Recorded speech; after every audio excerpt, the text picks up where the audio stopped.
옆사람과 인사해 보겠습니다. 오늘도 큰 은혜가 있을 것입니다. 넘치는 호의가 임합니다. 네, 여러분들 이런 인사 자주 하시죠? 여러분의 입술에는 권세가 있는 줄 믿습니다. 사실 세상에서는 이런 인사 찾기 힘듭니다. 힘들다, 막막하다, 오늘도 어려울 것 같다. 근데 여러분의 입술에 선포되는 그 입술의 권세를 통해서 여러분은 이 세상에 복이 되는 여러분의 부르심을 성취하게 하실 줄 믿습니다. 오늘 이 로마서 말씀으로 한번 시작했으면 좋겠어요. 로마서 6장 말씀입니다. 죄가 너희를 주장하지 못하리니 이는 너희가 법 아래 있지 아니하고 은혜 아래에 있음이라. 보면요, 죄에 힘이 있습니다. 그래서 여러분이 죄를 짓지 않으려고 했지만 내가 이번엔 정말 분노하지 않을 거야, 내가 정말 이번에는 쓴 마음을 갖지 않을 거야 다짐했지만 결국 그 분노가 내 안에서 터지고 그 쓴 마음이 나를 찌르고 상대방을 찔렀던 그러한 경험들이 있었을 수 있습니다. 근데 오늘 말씀은 우리에게 선포하고 있어요. 죄가 너희를 더 이상 주장하지 못한대요. 왜요? 우리가 율법이 아니라 은혜 아래에 있기 때문이다 라고 우리에게 말해주고 있습니다. 그러므로 우리가 은혜 아래에 있다고 말하면서 우리가 어떤 죄의 강한 끌림을 받거나 혹은 우리가 여전히 죄 가운데 머무르고 있다면 그것은 우리가 은혜 아래 있지 않다라는 거예요. 우리가 어느새 은혜를 잊어버렸거나 또 어떤 영역에서 은혜 아래에서 떨어졌을 수 있습니다. 그러나 우리가 언제나 은혜 가운데로 나아간다면, 우리가 언제나 그 은혜를 받는다면 더 이상 죄는 우리를 주장하지 못하게 되는 줄 믿습니다. 그래서요, 교회에서 언제나 은혜를 선포하는 거예요. 교회는 어떤 율법을 가지고 우리의 죄를 드러내고 그 율법의 기준에 맞게 사람들을 정죄하고 판단하는 것이 아닙니다. 우리가 정죄를 하기 시작하면 끝이 없어요. 우리가 이 일주일 내내 집회를 한다고 해도 끝나지 않을 것입니다. 그런데 우리가 예수님이 오신 그 목적 그대로 가난한 자에게 복음을 선포하시려, 좋은 소식을 선포하시려고 이 눈먼 자에게 보게 하시고 눌린 자를 자유케 하시는 그 은혜의 해를 선포하러 오신 것처럼 우리가 은혜를 선포할 때 죄와 사망이 더 이상 우리를 주장하지 못하는 그 주님의 놀라운 구원의 역사가 우리의 삶 가운데 함께하게 되는 줄 믿습니다. 그래서 오늘 저와 함께 이 삼손의 삶을 한번 같이 따라가 보면서 이 은혜와 율법의 그 비교와 대조를 한번 같이 묵상해 봤으면 좋겠습니다. 우리가 삼손 너무나 잘 알고 있는 성경의 인물입니다. 삼손은 굉장히 힘이 세고 능력의 사사로 우리가 잘 알고 있어요. 그런데 삼손은 또한 죄에 강하게 끌려다녔던 그러한 인물로도 우리가 잘 알고 있습니다. 삼손은 굉장히 특별했어요. 나실인이었습니다. 구약에서 나실인이라는 개념은 가장 거룩하게 구별됐다, 특별하다라는 의미예요.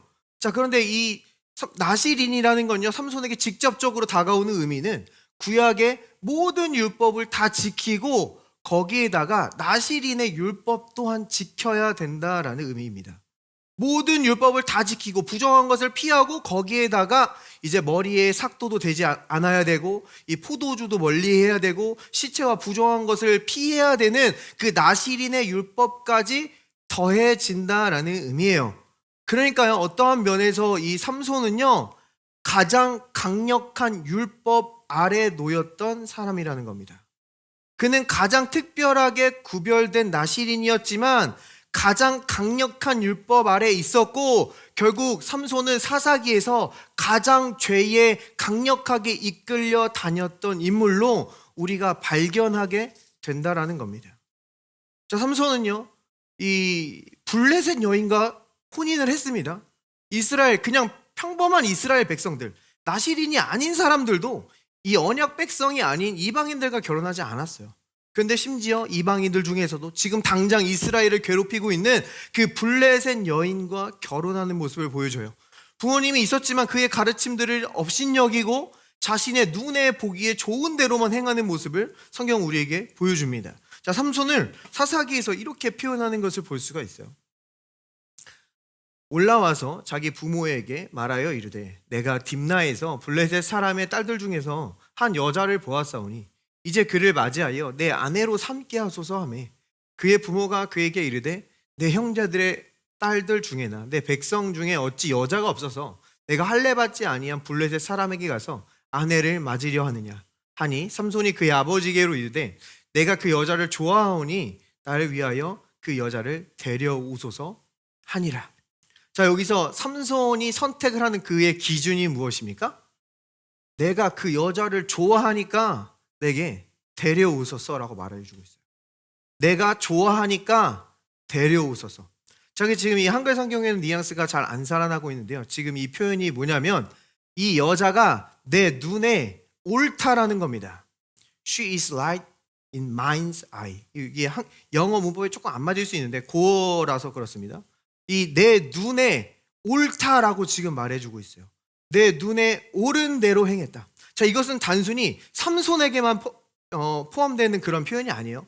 이 사사기 전체에서 이스라엘 백성들의 타락을 표현해주는 말입니다. 맨 마지막 사사기 9절 맨 마지막은 어떻게 끝납니까? 이스라엘의 왕이 없으므로 각기 자기 눈에 옳은 대로 행했더라. 자기 눈에 옳은 대로 행하는 겁니다. 마치 하와가 이 선악과를 보고 그것이 보암직도 하고 먹음직도 하고 지혜롭게 할 만큼 탐스러워서 자기 눈에 옳은 대로 그것을 따먹었던 것처럼 자기 눈에 옳은 대로 행하는 그들의 모습을 보여주고 있어요. 자, 근데 원래 하나님의 백성들에게 의도된 표현은 뭡니까? 자기 눈에 옳은 대로가 아니에요. 한글 개역개정엔 잘 안 살아날 수 있는데 하나님께서 노아에게 은혜를 베푸실 때 노아는 여호와의 눈에 호의를 입었더라 라고 말해주고 있어요. 여호와의 눈에 호의를 입는 겁니다. 또한 아브라함에게 주님이 나타나셔서 천사가 나타나셔서 그의 자녀의 축복을 말씀하실 때에도 이 아브라함이 고백하기를 내가 당신의 눈에 호의를 입었사오면이라고 말해주고 있어요. 이 룻이 자신의 인생을 완전히 바꿔줄 기업 물을 자 보아스를 만났을 때에도 내가 당신의 눈에 호의를 입었사오면이라는 거예요. 하나님께서 이끌어 가시는 방식은 이거라는 거예요. 내 눈에 옳은 대로가 아닙니다. 내 시선이 중요한 게 아니라는 거예요. 그분의 시선이 중요하다라는 거예요. 우리는 그분의 시선에서 호의와 은혜를 발견할 수 있다라는 겁니다. 자, 그런데요, 이 율법은요, 하나님의 시선이 아니라 나의 시선을 증폭하고 강화하는 역할을 하는 것을 보게 돼요.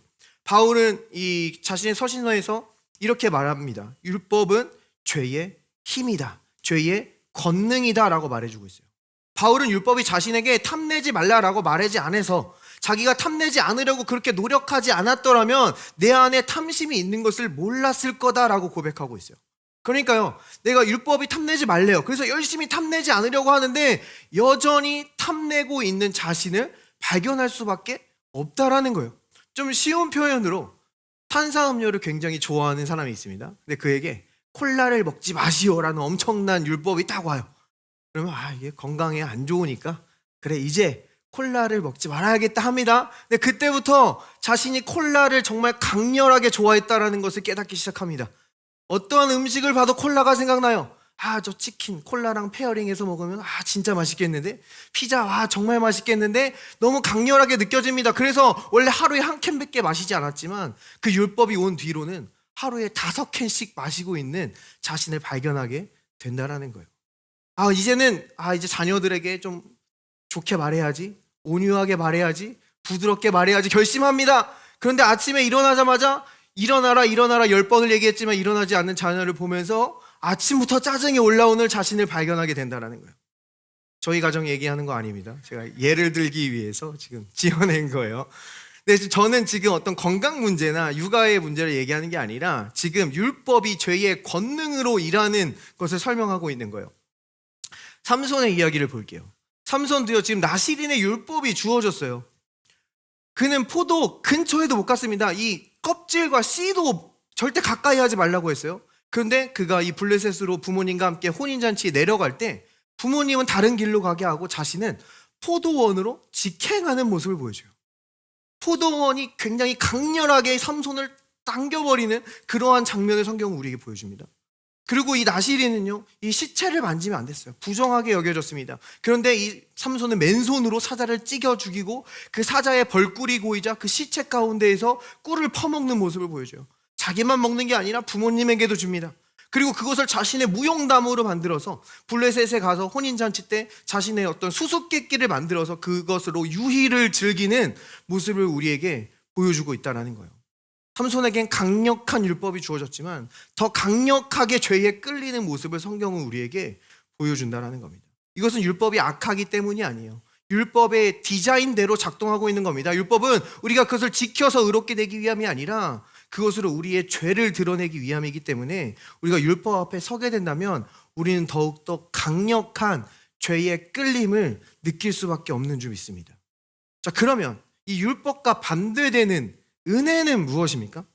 성경에서 은혜를 표현할 때는요, 우리가 할 수 없지만, 우리가 자격 없지만 그 자격 없는 자에게 값없이 부어지는 호의라고 말해주고 있어요. 내가 할 수 없기 때문에 하나님이 하시는 게 은혜라는 겁니다.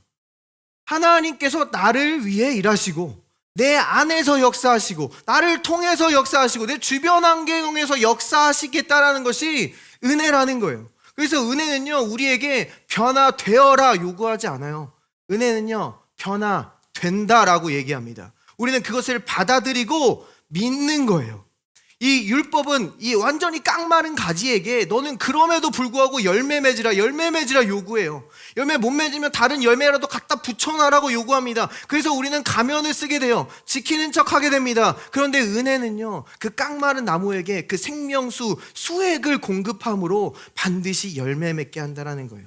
시간이 걸릴지라도 과정이 있을지라도 거기엔 반드시 열매가 있게 된다는 겁니다. 그러니까 은혜는요, 우리에게 다가와서 콜라를 먹지 마시오라는 율법을 제시하는 게 아니라 은혜는 우리가 물을 좋아하는 마음을 공급한다는 거예요.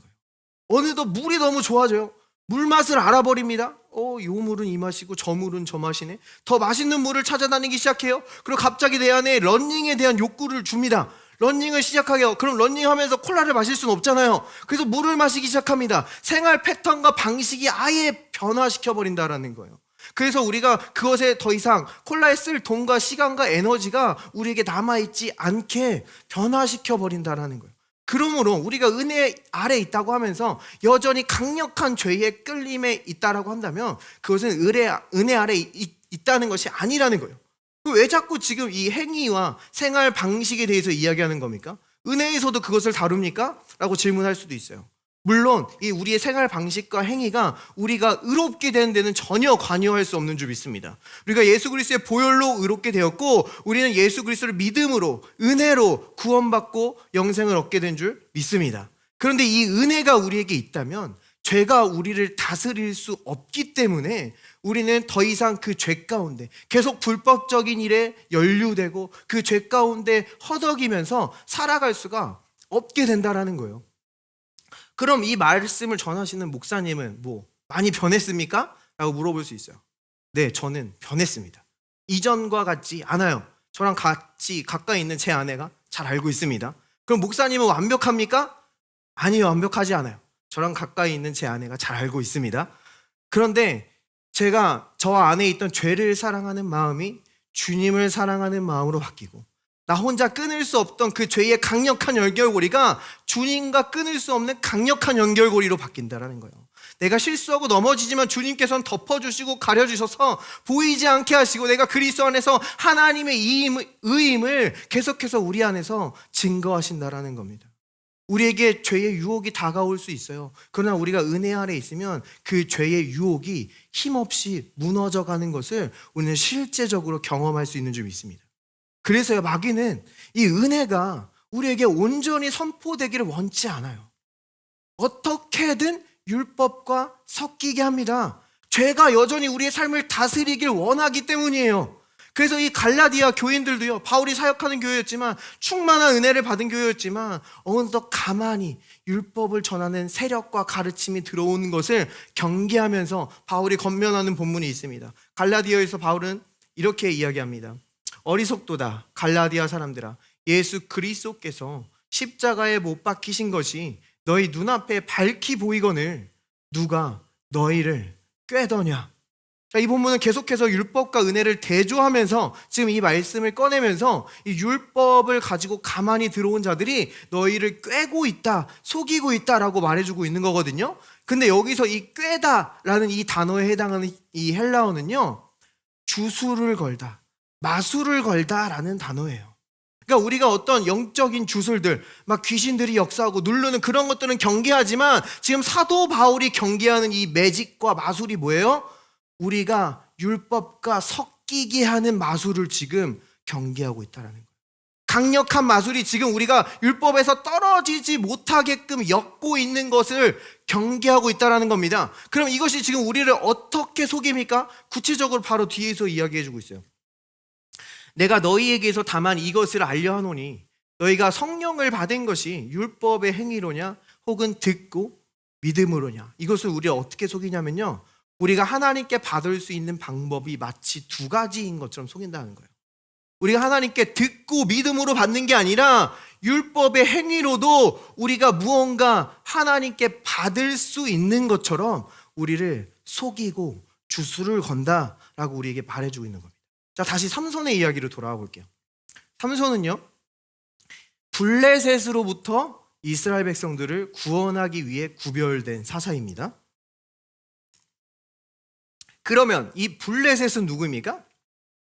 블레셋을 성경의 족보를 따라가다 보면 블레셋의 조상은 이 애굽, 미츠라임이라고 나와요. 두 배의 수고, 두 배의 종속을 의미하는 애굽이 그들의 조상입니다. 그들은 애굽에서 나왔어요. 그리고 그들이 원래 살던 곳은 이 가돌섬이라고 하는 크레타 섬이었어요. 지중해 연안에 있는 섬입니다. 그런데 그들이 이 해안가를 타고 이스라엘 백성들의 그 가나안 땅에 무단 침입을 한 거예요. 자, 지도를 한번 볼게요. 여기 보시면 이스라엘 백성들은요, 애굽에서 홍해를 먼저 건너고 그 다음에 다시 요단강을 건너서 이 가나안 땅에 입성을 해요. 그런데 지금 이 블레셋은요, 원래 저기 이 지중해 연안에 있는 그 크레타 섬에서 해안가로 들어와서 그 해안가를 타고 애굽에서 직진으로 바로 가나안 땅에 들어왔다라는 거예요. 이 블레셋은 바로 들어왔습니다. 직진해서 들어왔어요. 그리고 이 땅은 불법 침입한 땅이라는 거예요. 지금 좀 더 자세한 지도를 볼게요. 지금 이 땅이 아까 가나안 땅입니다. 그래서 지금 저 동그라미가 있는 곳이 바로 블레셋이 점령했던 땅이에요. 블레셋이 있는 곳입니다. 지금의 그 가자지구, 팔레스타인 그 나라가 있는 바로 그곳입니다. 자, 그런데 원래 이 땅도요, 가나안 땅이었다라는 거예요. 지금 저 땅도 단지파와 유다지파에게 유업으로 주신 땅이었다라는 거예요. 그러니까 지금 블레셋은 하나님의 유업에 무단 침입한 백성들이라는 것을 우리에게 보여주고 있는 겁니다. 우리가 흔히들 블레셋을 생각할 때 우리 교회와 전혀 상관없는 어떤 멀리 떨어진 세상의 가르침과 원리들이라고 생각하기 쉽거든요. 근데 블레셋은 하나님의 기업 안으로, 교회 안으로 가만히 들어온 잘못된 가르침이라는 겁니다. 지금 여기서 우리는 좋은 인사이트를 받을 수가 있어요. 아까 그 갈라디아 교회에 가만히 들어온 그 율법과 마찬가지로 지금 이스라엘 백성에게 가만히 들어온 이 세상 블레셋이 지금 동일하게 보여지고 있다는 거예요. 그러니까 가장 율법적인 것이 가장 세속적인 것일 수 있다는 겁니다. 자, 보세요. 이 세상에서 예수님을 가장 대적하는 그룹이 어디예요? 가장 안티크라이스트가 누구예요? 유대인들입니다. 유대인들은 구약 성경을 가지고 있고 율법을 굉장히 잘 지켜요. 근데 예수님을 가장 혐오해요. 예수님은 신성모독한 자예요. 절대 이 예수님이 나와 있는 그런 이사야 53장 같은 거는 절대로 읽지 않습니다. 물론 이게 오해가 돼서 이래서 유대인 혐오주의가 생기고 그들을 핍박하는 것은 좀 잘못된 표현이에요. 성경은 유대인들을 사랑하라고 말하고 있고 결국 마지막 때에 그들에게 복음을 전하시고 회복시킨다고 약속하고 계신 줄 믿습니다. 근데 지금 여기서 보여주고 있는 거는요, 가장 율법적인 것과 가장 세속적인 것이 둘 다 차이가 없이 우리의 유업을 위협하고 있다는 거예요. 지금 이들은 가나안 땅으로 들어왔습니다. 가나안 땅은 성경에서 다른 표현으로 뭐예요? 안식. 이 블레셋은요, 우리의 안식을 빼앗아가고 있다는 거예요. 우리의 평안을 빼앗아가고 우리의 관계, 우리의 가정, 우리의 어떤 건강, 우리의 그 하나님으로 받은 유업들을 위협하고 있는 대적이라는 겁니다. 그런데 그들은 지금 무단 침입자들이라는 거예요. 그들에게는 이 권리가 없다는 겁니다. 자, 근데 저희가 자세히 보면요, 이 블레셋을 따라가는 것이 마치 하나님의 유업을 더 쉽게 얻을 수 있는 것처럼 보인다라는 거예요. 이스라엘 백성들은 홍해를 건너고 요단강을 건너서 이렇게 어렵게 들어간 것처럼 보여요. 블레셋은요, 직진합니다. 빠르게 번영하는 것처럼 보여요. 빠르게 성공하는 것처럼 보인다라는 거예요. 그런데 하나님의 방법은 뭐예요? 하나님의 유업을 얻는 유일한 방법은 홍해와 요단강을 통과하는 것인 줄 믿습니다. 성경에서 홍해와 요단강은 뭐예요? 예수 그리스도의 십자가. 오직 그분의 십자가를 통해서 나의 옛 자아가 죽고 새로운 피조물로 다시 태어났음을 믿는 것. 그 요단강의 물이 이 아담 성읍까지 완전히 말려 올라갔듯이 이 아담으로부터 온 모든 저주와 심판이 예수 그리스도의 십자가에서 완전히 끝났음을 믿는 것. 오직 이 십자가를 통해서만 우리가 하나님 나라의 유업과 안식과 평안과 건강과 번영, 이 모든 것들을 누리게 하신 줄 믿습니다. 그러므로 이 십자가를 통과하지 않고 우회해서 들어가는 모든 방법은 블레셋이라는 거예요. 예수 십자가를 믿지 않고 다른 어떤 방법으로 하나님의 기업과 번영과 건강과 성공을 추구하는 모든 방법은 블레셋이라는 겁니다. 교회에 가만히 들어와서 너의 자기 개발로, 너의 노력으로 성공할 수 있을 것처럼 속이는 그러한 인본주의적인 가르침, 혹은 너의 열심과 헌신과 봉사로 하나님의 축복을 얻어낼 수 있을 것 같은 그러한 모든 율법주의적인 가르침은 블레셋이라는 겁니다. 삼손은요, 원래 이 블레셋을 물리치도록 부름받았어요. 그런데 안타깝게도 삼손은 블레셋에게 수모를 당하는 모습을 우리에게 보여줍니다. 블레셋의 연인과 결혼을 해요. 결혼했지만 블레셋의 남자에게 아내를 빼앗겨 버립니다. 그래서 삼손은 복수해요. 그런데 또 이번에는 유다 족속이 그 자신들을 블레셋이 칠까봐 무서워서 이 삼손을 블레셋에게 넘겨버립니다. 그리고 또 이 삼손은 드릴라라고 하는 그 블레셋 여인의 유혹에 넘어가서 결국 두 눈이 뽑히고 노예가 되어서 큰 맷돌을 돌리고 있는 비참한 모습을 성경이 우리에게 보여준다라는 거예요. 그의 부르심은 영광으로 시작했지만 지금 육체로 끝나가고 있는 모습을 우리에게 보여준다는 겁니다. 이러한 대조를 갈라디아서는 이렇게 설명해요. 너희가 이같이 어리석으냐? 성령으로 시작하였다가 이제는 육체로 마치겠느냐? 너희가 이같이 많은 괴로움을 헛되이 받았느냐? 과연 헛되냐? 너에게 성령을 주시고 너희 가운데 능력을 행하시는 이의 일이 율법의 행위에서냐? 혹은 듣고 믿음에서냐? 자, 이 말씀을 보면요, 지금 성령과 육체가 대조되고 있습니다. 그리고 행위와 믿음이 대조되고 있어요. 그러니까요, 이 은혜는요, 우리의 믿음을 활성화시킵니다. 그 믿음은 결국 성령의 역사로 이어져요. 그런데 이 율법은 우리의 행위를 자극합니다. 그것은요, 우리의 육신의 죄, 이 육체를 충동질한다라는 거예요. 그것의 결말은 이 육신의 결말이라는 겁니다. 사망의 결말을 볼 수밖에 없음을 지금 우리에게 보여주고 있다는 거예요. 자, 그런데 이것이 블레셋의 가르침인데, 이 블레셋의 가르침이 우리의 삶 속에 가만히 들어올 때 우리는 이것을 분별하기가 매우 어렵습니다. 미묘하게 들어와요. 속기 쉽다라는 겁니다. 자, 지금 이스라엘 백성들이 언젠가 그 언약궤를 블레셋에게 빼앗겼던 적이 있었거든요. 이 블레셋은 이 언약궤를 빼앗아 가고 아주 의기양양했어요. 우리가 언약궤를 빼앗았다. 근데 이 언약궤가 그들의 땅에 오니까 어떻게 됩니까? 언약궤가 있는 그 모든 성읍과 도시들은 이 사망과 심판과 진노의 일들이 일어나요. 전염병이 일어나고 막 종기가 나고 죽어갑니다. 그래서 그들은 우리가 실수했다. 다시 언약궤를 돌려보내야겠다 결심해요.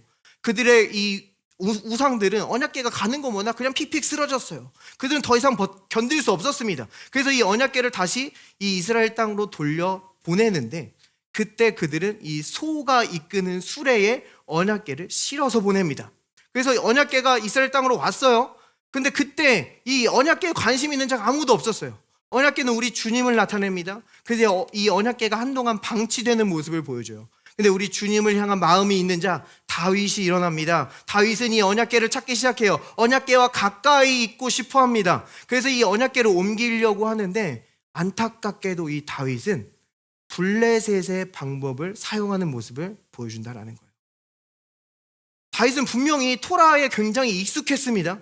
언약궤를 어떻게 옮겨야 되는지 분명히 잘 알고 있었다라는 거예요. 그런데 이 블레셋의 방법을 보더니 블레셋 별일 안 일어나는데? 그리고 이 겉으로 봤을 때 굉장히 좋아 보여요. 사람이 안 들고 소가 끄니까 힘도 안 들지. 바퀴가 잘 굴러가니까 더 효율적으로 보입니다. 영적으로 봐도요, 내가 안 드니까 안식이다. 이게 안식이구나. 안식하는데 바퀴가 굴러가니까 안식하는데 가속화되고 있네. 이게 좋게 해석할 수 있었다라는 거예요. 그런데 이 블레셋의 방법을 따라간 그 결과가 뭐예요? 사망이었다라는 겁니다. 웃사가 그 언약궤를 만지고 결국 죽는 역사가 나타나는 것을 보게 돼요. 자, 그럼 하나님의 방법은 무엇이었습니까? 하나님께서 세우신 레위인들이 언약궤를 높이 들고 행진했던 것인 줄 믿습니다. 하나님께서는요, 블레셋의 방법으로 영광받기 원치 않으신다라는 거예요. 하나님의 방법으로 영광받기 원한다라는 거예요. 자, 여기서 이 말이 어떤 최신 기술들, AI, 이런 거 다 사용하면 안 된다. 지금 여기서 이런 말을 하고 있는 게 아닙니다. 하나님께서는요, 최신 기술, 인쇄술을 이용해서 성경을 찍어내게 하시고, 비행기를 이용해서 선교사님들을 전 세계에 보내고, 이 선교사님들을 못 가는 곳에는 TV 전파를 이용해서 복음을 전하시는 정말 놀라운 하나님이세요. 하나님 물론 초자연적으로 치유하시지만 기독교 그 의사분을 통하여서 이런 어떤 의약품들을 발견하게 하시고 또 많은 이 감염병에 걸려가는 그러한 환우들을 살려내시는 그러한 일들도 하신다라는 겁니다. 그러니까 우리가 지금 겉으로 어떤 행위를 하냐가 그 방법이 1차적인 문제가 아니라 지금 하나님의 방법은 뭐예요? 하나님의 말씀을 듣고 믿고 있냐라는 거예요. 하나님께서 여러분을 어떤 의사 선생님께 인도할 수 있어요. 어떤 치료의 과정 가운데로 인도할 수 있어요. 그런데 생명은 누구로부터 와요? 하나님으로부터 옵니다. 치유는 하나님으로부터 옵니다. 그 생명이신 하나님을 듣고 믿고 있냐라는 거예요. 하나님께서는요, 때로는 초자연적으로 공급하십니다. 근데 때로는 우리에게 재물 얻을 능력을 주신다고 성령은 말하고 있어요. 우리가 어떤 직업을 얻게 하시고 어떤 비즈니스를 시작하게 하시고 어떤 좋은 파트너를 만나게 하셔서 그곳 가운데 번영하게 하실 수 있어요. 자, 그런데 그곳 가운데서 어떤 기술이나 파트너를 의지하는 게 아니라 우리의 공급의 소스 되시는 그 하나님을 듣고 믿고 있냐라는 거예요. 우리는 최신 기술과 방법들이 나올 때 너무나 쉽게 듣고 믿는 하나님의 방법을 외면할 수 있다는 거예요. 그 세상을 쫓아가느냐 어느덧 듣고 믿고 있지 않을 수 있다는 겁니다. 그러나 우리가 듣고 믿을 때 치유가 일어나며, 듣고 믿을 때 공급이 일어나며, 듣고 믿을 때 적재적소로 인도하시는 하나님의 놀라운 섭리를 경험하는 것이 하나님의 방법이라는 거예요. 이것은 단순히 세상의 기술과 어떤 트렌드를 쫓아가는 게 아니라는 겁니다. 세상의 이 걱정과 근심이 뭐예요? 요즘 시대에 지식이 굉장히 빠르게 전해지고 있고 기술이 변화가 굉장히 빠릅니다. AI가 우리를 대체할 것이라는 그 위협이 정말 가속화되어서 나타나고 있어요. 그래서 세상은요, 걱정하는 그 마음의 중심은 내가 이 세상에서 도태될까 봐 걱정하고 있다는 거예요. 내가 완전히 대체될까 봐, 내가 이 빠른 세상을 따라가지 못할까 봐 걱정하고 염려하는 모습을 보여줍니다. 근데 우리가 이 세상의 방법을 의지한다면 우리도 이 걱정과 두려움에서 벗어날 수 없다라는 이야기예요. 주님은요, 우리의 작은 것일지라도 들어 사용하시는 줄 믿습니다. 최신이 아니어도 돼요. 내가 좀 뒤처져 있을지라도 주님은 그것을 들어서 놀라운 구원의 일을 하시는 분이 우리 하나님인 줄 믿습니다. 내게 없는 것을 요구하는 것이 아니라 내게 있는 것으로, 내가 부족하지만 하나님이 들어 쓰셨을 때 그 모든 영광이 하나님께로 돌아가도록 하시는 줄 믿습니다. 삼손의 삶도 보면요, 부족했어요. 허점 수성이었습니다. 늘 넘어졌어요. 그런데 하나님께서 그를 사용할 때 성경은 늘 이 표현을 함께 표현합니다. 여호와의 영이 강하게 임하시니라. 삼손은 늘 강하지 않았습니다. 언젠가는 이 블레셋에게 완전히 꽁꽁 밧줄로 묶여서 꼼짝 못할 때도 있었어요. 그런데 여호와의 영이 강하게 임하시니까 그 밧줄이 시로라기처럼 풀려지는 모습을 보여준다는 겁니다. 이 삼손은 아무 무기도 없었어요. 최신식 무기가 없었어요. 근데 여호와의 영이 강하게 임하시니까 나귀 턱뼈로도 1000명을 물리치는 역사를 보여준다는 겁니다. 성령이 임하시니까 승리했다라는 거예요. 그런데 성령이 떠나가시니까 삼손은 아무것도 할 수 없는 모습을 보여줍니다. 두 눈이 뽑혀서 노예가 되어서 큰 맷돌을 돌리는 모습을 보여준다는 거예요. 우리가 이 블레셋의 방법을 따라갈 때 우리는 결국 이 큰 맷돌을 돌릴 수밖에 없게 됩니다.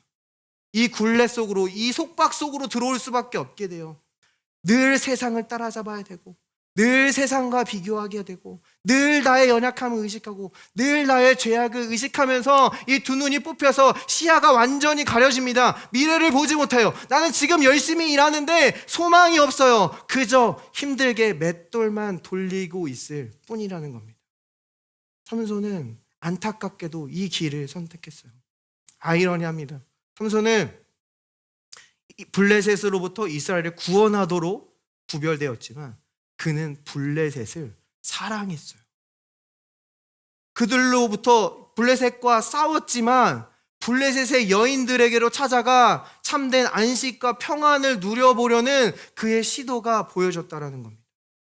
사울왕도 볼게요. 사울왕도 그를 표현할 때 성경에서 블레셋으로부터 이스라엘을 구원하기 위해 선택된 왕이라고 성경은 분명하게 말해주고 있습니다. 그런데 이 사울 왕도요, 성경에서 또 다른 표현으로 사울 왕과 요나단만 칼을 가진 자라고 표현합니다. 이 의미는 뭐냐면요, 그 당시 이스라엘은 철기 문화가 없었어요. 그래서 이 철을 갈 수가 없었습니다. 그래서 그들의 농기구들도 블레셋으로 가서 터무니없는 금액을 지불해야만 이 농기구들을 갈 수가 있었어요. 근데 이 사울 왕과 요나단, 왕과 왕자만 칼을 가지고 있었다는 의미가 뭐예요?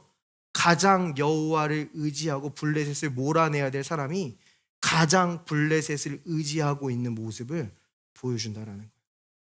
왜 이런 하나님의 사람들의 아이러니가 보여지는 겁니까? 삼손은 굉장히 특별한 사람이었어요. 이 태어날 때부터 나실인으로 구별된 사람은 전무후무합니다. 일정 기간 동안 나실인이 될 수는 있지만 이 평생을 나실인으로 바쳐진 사람은 삼손이 처음이었다라는 거예요. 그래서 그의 부모조차도 이 삼손을 온전히 가르칠 수 없고 통제할 수가 없었습니다. 삼손은 그 말은 가정에서도 소속감을 느낄 수가 없었다라는 거예요. 너무 특별해서. 또한 이 유대 민족도 삼손을 받아들일 수가 없었어요. 이 삼손이 이 블레셋을 무찌르는 건 좋은 일인데 오히려 이 삼손 때문에 자기들이 피해를 당할까봐 그를 블레셋에게 넘겨줍니다. 삼손은 자기 민족에게서도 소속감을 느낄 수가 없었어요. 그렇다고 블레셋 여인들에게로 갑니다. 그들에게 사랑을 구해봅니다. 그러나 언제나 블레셋 여인들에게 이용만 당했다라는 거예요. 블레셋 땅에서도 어떠한 소속감도 느낄 수가 없었습니다. 늘 거절감과 외로움 가운데 살아갔다라는 거예요. 자, 이 사울왕도 한번 보세요. 사울왕도 이 이스라엘의 왕으로 기름 부음 받기 전에 그는 극심한 두려움에 사로잡힙니다. 그래서 그 자리에 나타나지 않고 짐 보따리 사이에 숨어 있는 모습을 성경이 우리에게 보여준다라는 거예요. 자, 이 사울왕은요, 이스라엘의 첫 번째 왕입니다. 그 전에 이스라엘 왕이 없었어요. 이스라엘 왕은 하나님이었습니다. 그런데 사울이 그 하나님이 왕이었던 그 자리에 지금 서야 됐다라는 거예요. 이스라엘 왕을 경험해 보지 못했습니다. 사울 왕은 극도로 부담되고 극도로 외로웠어요. 그래서 두려워서 숨을 수밖에 없었습니다. 사람들은 이 사울 왕을 기대하고 칭찬하는 게 아니라 저 왕이 과연 우리를 다스릴 수 있으랴 조롱하고 불평하고 불만스럽게 말하는 그러한 내용들만 성경에 담겨 있을 뿐이라는 거예요. 이 사울 왕은 왕이 되어서도 극도로 불안합니다. 이 블레셋과 싸워야 되는데 사무엘 선지자가 제사를 드려주지 않아요. 약속한 시간이 지나가고 있어요. 백성들은 지금 흩어집니다. 그래서 지금 사울 왕은 자신의 힘으로 그 백성들을 모아보려고 제사를 드려버립니다. 불경건한 모습을 보여줘요. 하나님께서 아말렉을 완전히 진멸하라고 명령하셨어요. 근데 사울 왕은 이 군사들에게 이 인기를 얻기 위해서, 그들의 사기를 진장시키기 위해서 전리품을 주려고 아말렉을 멸절시키지 않는 모습을 보여준다라는 거예요. 자, 그러니까요, 삼손은요, 그 특별함으로부터 오는 외로움과 거절감을 블레셋에 구했고요, 사울 왕은 자신의 행위로 구해보려고 했다라는 거예요. 그런데 그것은 채워질 수 없었고 그의 육체만 더욱더 충동질하고 더 심한 죄 가운데로 들어가는 모습을 보여준다는 겁니다. 여기 계신 우리 모두들은요, 다 깨어진 사람입니다. 우리 안에 다 거절감과 외로움을 가지고 계실 수 있어요. 특별히 주님께서 우리를 그리스도인으로 불러주셨을 때, 우리는 이 땅에 속하지 않았으나 이 땅에 있음으로 말미암아 오는 그 외로움과 거절감이 있을 수 있다라는 거예요. 특별히 여러분에게 주신 소명은요, 아무도 대체할 수 없는 소명입니다. 여러분에게 주신 은사, 관심사, 성향, 가족, 관계, 그것을 대체할 수 있는 사람이 없어요. 즉 여러분이 그 소명의 자리 가운데 서 있을 때 여러분이 이 세상으로부터 극도의 외로움과 거절감을 느낄 수밖에 없다라는 거예요. 그래서 때로는 그냥 죄를 지기도 합니다. 이 죄를 짐으로써 이것을 그냥 다 잊어보려고 해요. 불평하고 불만을 토해냅니다. 그러나 그것은 맷돌을 돌리는 것 같아요. 끝나지 않습니다. 죄를 저도 만족되지 않아요. 불평하고 불평해도 만족되지 않는다는 거예요. 그래서 때로는 열심히도 살아봅니다. 세상에서 스펙도 쌓고 재물을 올려보기도 해요. 교회에 와서 어떤 나의 기능으로서 열매를 맺어보려고 어떤 노력과 애씀도 하게 됩니다. 그러나 그것도 물맷돌을 돌리는 것과 같다라는 거예요. 내가 수고하고 애쓰지만 끝나지 않아요. 힘만 듭니다. 삼손도 계속 맷돌을 돌리고 있었어요. 그런데요, 그가 처음으로 맷돌을 돌리다가 여호와께 기도하기 시작합니다. 그가 처음으로 여호와를 의지하기 시작합니다. 성경은 이렇게 보여주고 있어요.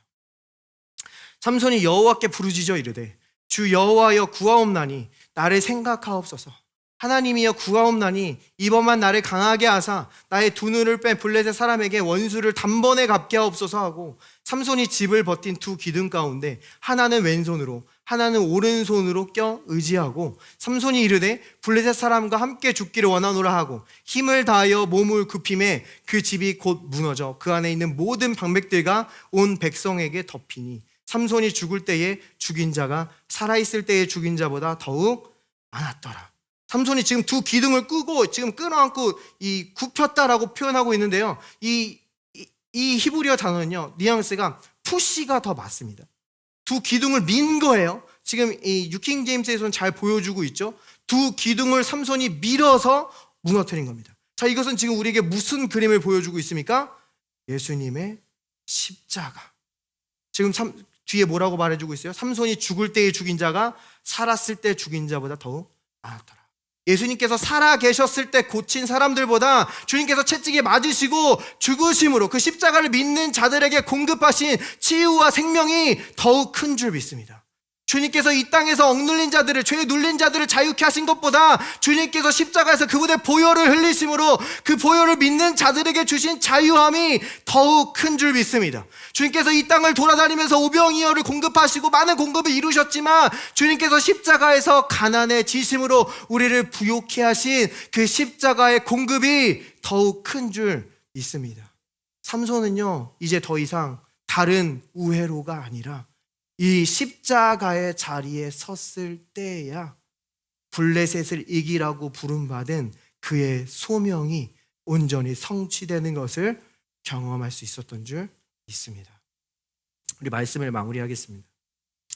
우리 이 신약에 있는 삭개오라는 사람의 이야기로 오늘 말씀을 같이 한번 정리해 봤으면 좋겠어요. 삭개오는요, 세리였습니다. 세리라는 의미는 그 당시에 로마가 이 유다를 다스리고 있었기 때문에 이 유대인들로부터 세금을 걷어서 로마인들에게 바치는 겁니다.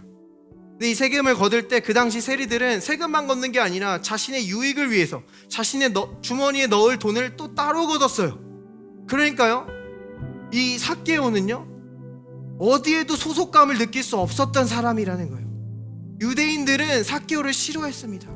도둑이라고 생각했어요. 그리고 그들을 다스리는 로마인들도 삭개오와 어울려주지 않았습니다. 삭개오가 편하게 앉을 수 있는 곳이라고는 그 세금을 걷는 그 협상 테이블 뿐이었어요. 삭개오가 자신의 집처럼 느낄 수 있는, 그렇게 안식을 얻고 소속감을 얻을 수 있는 그런 집 같은 곳은 삭개오에게 존재하지 않았다라는 거예요. 삭개오는 거절감을 가지고 있었어요.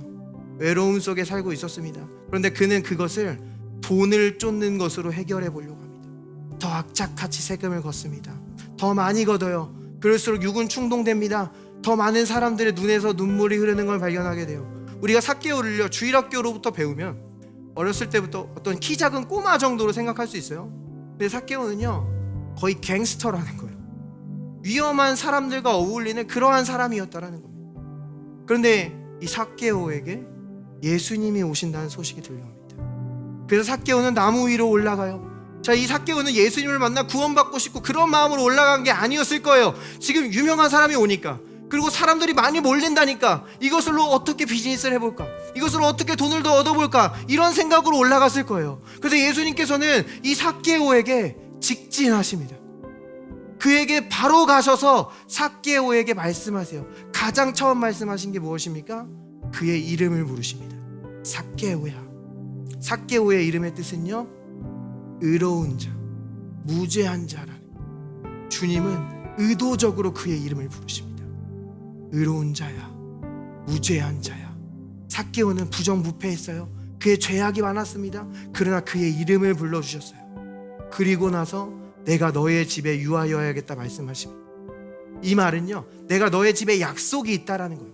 그러니까 주님은 지금 지나가다 충동적으로 온 게 아니라 나는 지금 너를 만나러 왔다 말씀하시는 거예요. 삭개오는 너무 신이 나서 내려옵니다. 와, 예수님 앞서서 자기 집으로 인도합니다. 아주 의기양양했을 거예요. 그럼 그렇지, 이 구역은 내 구역이야.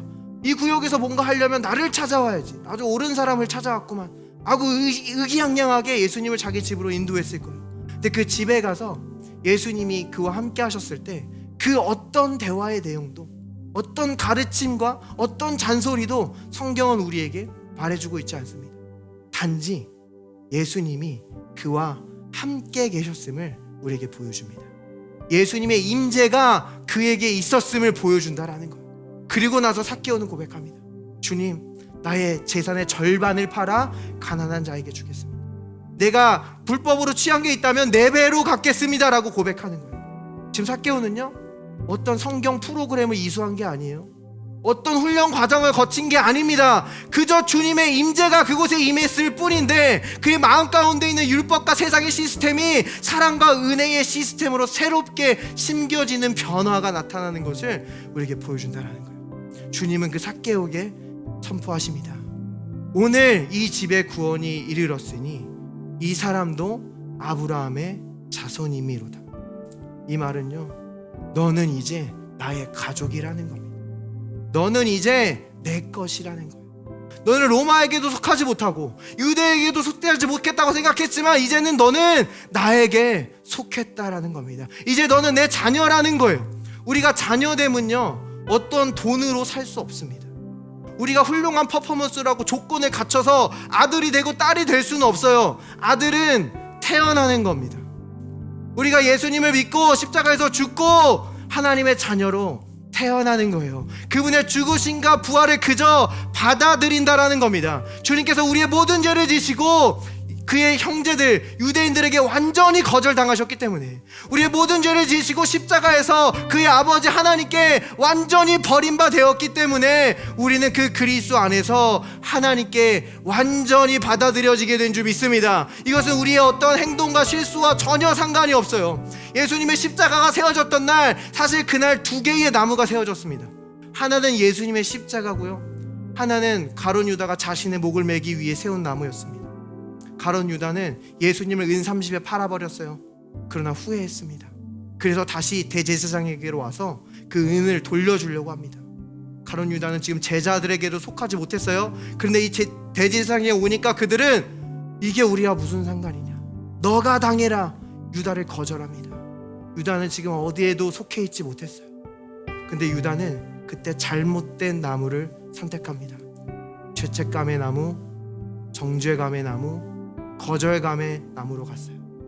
근데 복음은요, 우리를 올바른 나무, 예수 그리스도의 십자가 앞으로 인도하여 주시는 줄 믿습니다.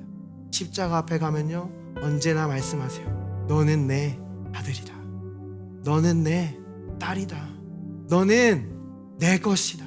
우리가 언제나 다른 우회로가 아니라 이 십자가 앞으로 나아갈 때, 그분 안의 사랑과 그분의 은혜를 느낄 때 우리 안에서 믿음이 작동하는 줄 믿습니다. 우리의 믿음이 활성화될 때 성령이 역사하는 줄 믿습니다. 우리가 주님의 임재를 느끼는 거예요. 그분의 가까움을 느끼는 거예요. 그럼 어느덧 죄는 힘없이 사라지고 의 가운데에서 다스리고 있는 여러분의 모습들을 발견하게 될 줄 믿습니다. 이 좋은 예수님을 아직 영접하지 않으신 분이 있다면 저와 함께 이렇게 기도했으면 좋겠어요. 예수님, 주님께서 나의 모든 죄를 지시고 거절당하셨기에 나는 하나님께 완전히 받아들여졌습니다. 나는 하나님의 것입니다. 나는 주님께 속했습니다. 그리스도 안에서 의가 되었습니다. 감사합니다. 예수님의 이름으로 기도합니다. 아멘. 우리 그레이스 하우스를 위해 축복하며 기도합니다. 주님, 이번 한 주 주님의 임재를 더욱 풍성히 느끼게 하여 주시옵소서. 다른 것이 아니라 우리가 주님의 십자가 앞에 나아갈 때 주님의 그 가까움과 주님께서 우리를 완전히 안아주시고 받아들여졌음을 우리가 실제적으로 경험하게 하여 주시옵소서. 그 주님의 은혜로 살아갈 때에 죄는 우리의 삶 속에서 역사하지 못하며 성령이 역사하셔서 모든 문제와 풍파를 다스리는 놀라운 한 주 될 수 있도록 주여 축복하여 주시옵소서. We pray in Jesus' name. Amen. Praise the Lord.